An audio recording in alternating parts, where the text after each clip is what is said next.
Bioenergija iz drveta je odlična ideja, bilo da je za grejanje ogrevnim drvetom, drvnom sečkom, peletom ili briketima ili za dobijanje električne energije, bilo u domaćinstvima, industriji, javnim objektima ili toplanama.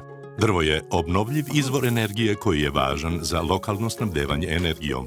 Ono je odličan izvor za smanjenje energetske zavisnosti od nafte, uglja i gasa iz regiona za region. Srbija je zemlja bogata šumom i najveći deo drveta dolazi direktno iz šuma. Dodatni izvori su brzorastući zasadi ili pilanskih ostataka. Kako energija iz drveta može biti konkurentan poslovni model koji može zameniti fosilna goriva? Može li se upotrebljavati na održiv način? Može li se koristiti za dobrobit i čovečanstva i prirode? Pre svega, pouzdano snabdevanje je ključno za potrošače i nije uvek zagarantovano.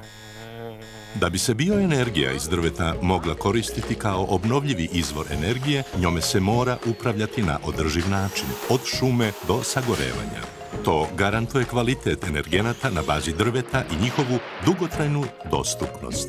Ovo je od suštinske važnosti kako bi energija iz drveta postala klimatski i ekološki prihvatljiv izvor energije u budućnosti.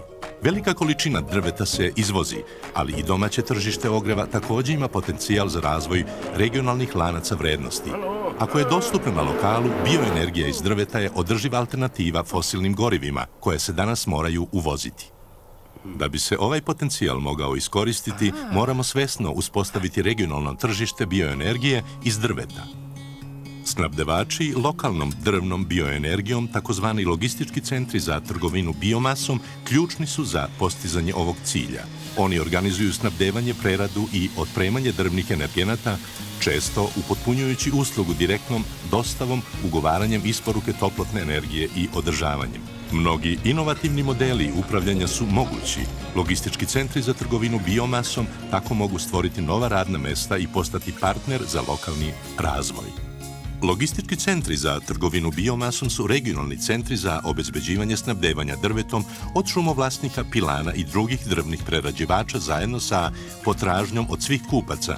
To se postiže logistikom, skladištenjem i marketingom. Oni garantuju kvalitet i pregovaraju u vezi ugovora o isporuci. Tako će pouzdana usluga regionalnog lanca vrednosti početi da se razvija.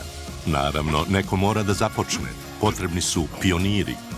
Šumovlasnici, preduzeća u šumarstvu, opštine, poljoprivrednici, toplane, individualni potrošači, svi imaju koristi. Uspešni logistički centri za trgovinu biomasom u Sloveniji, Austriji, Nemačkoj i Finskoj dokazali su da ovaj koncept funkcioniše.